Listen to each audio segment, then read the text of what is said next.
یہ تو کہتے ہیں رب اغفر لی، خدا میری مغفرت فرما، یا اللہ میرے والدین کی، میرے اساتذہ کی، میرے بزرگوں کی. ربنا اغفر لنا ولاخواننا الذین سبقونا بالایمان، کہ اللہ ہمیں بھی معاف فرما، اور جو ہمارے بھائی عزیز قریب مسلمان ہم سے پہلے ایمان پر گزرے ہیں ان کی بھی مغفرت فرما.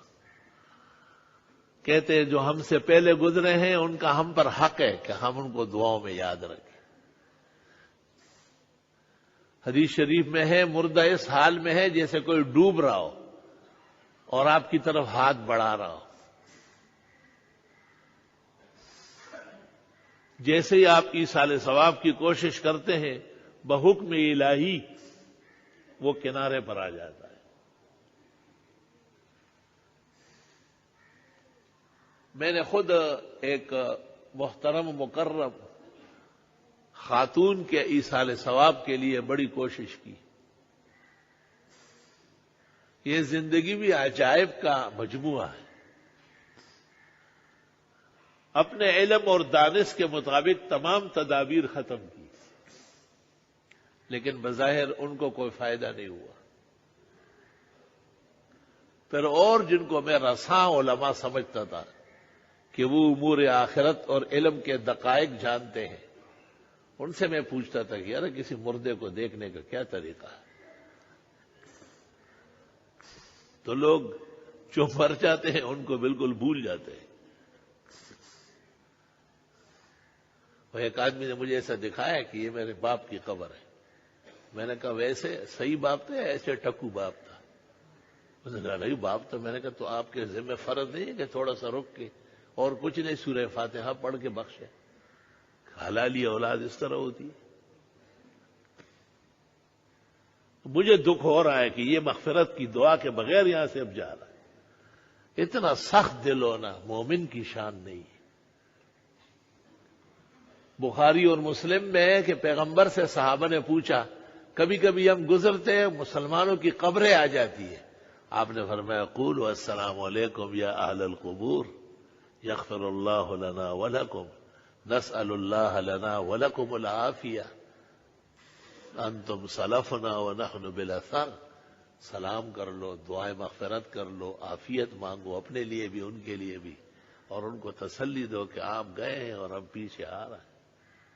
ہمیشہ رہنے والی بس ایک اللہ کی ذات ہے.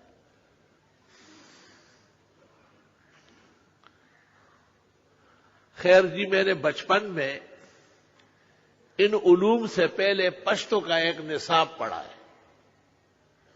پشتو میں بھی ایک زبردست نصاب کسی عقل مند علماء نے تجویز کیا ہے، اور اب بظاہر لوگ لکھے پڑھے ہو گئے لیکن میرے نزدیک اجہل الجاہلین ہوتے جا رہے ہیں. نہ وہ پشتو والا پورا پڑھ رہے ہیں، اس طرح اردو میں ہوگا، اور زبانوں میں بھی ان کے بزرگوں نے کوشش کی ہوگی، لیکن مجھے پشتو کا پورا مکمل نظام یاد ہے.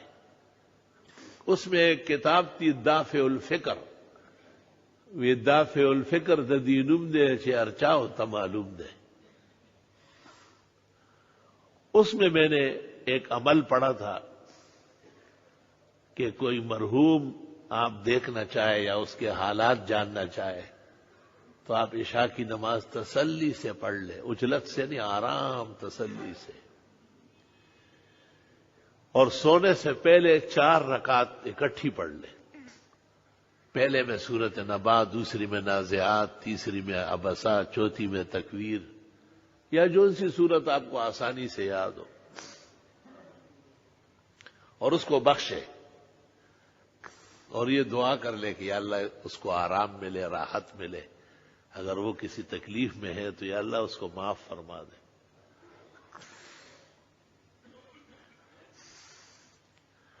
میں نے اس پر عمل شروع کر لی. میرے خیال سے 2 ہفتے یا 3 ہفتے گزرے ہوں گے کہ اس مرحومہ کو میں نے خواب میں دیکھا، اور وہ بالکل ایسی لرز رہی ہے جیسے سخت ٹھنڈ کے موسم میں کوئی پانی سے نکلا ہو. وہ بتایا کہ میں آخرت کے سمندر میں ڈوب گئی تھی. کشتی خداوند تعالیٰ کی طرف سے ملائک چلا رہے تھے اور ہر جگہ پورا باہر کو ڈھونڈا۔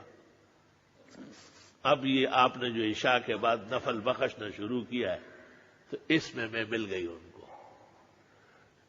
اب میں خواب میں ان کو دیکھ کے میں زار و قطار رو رہا ہوں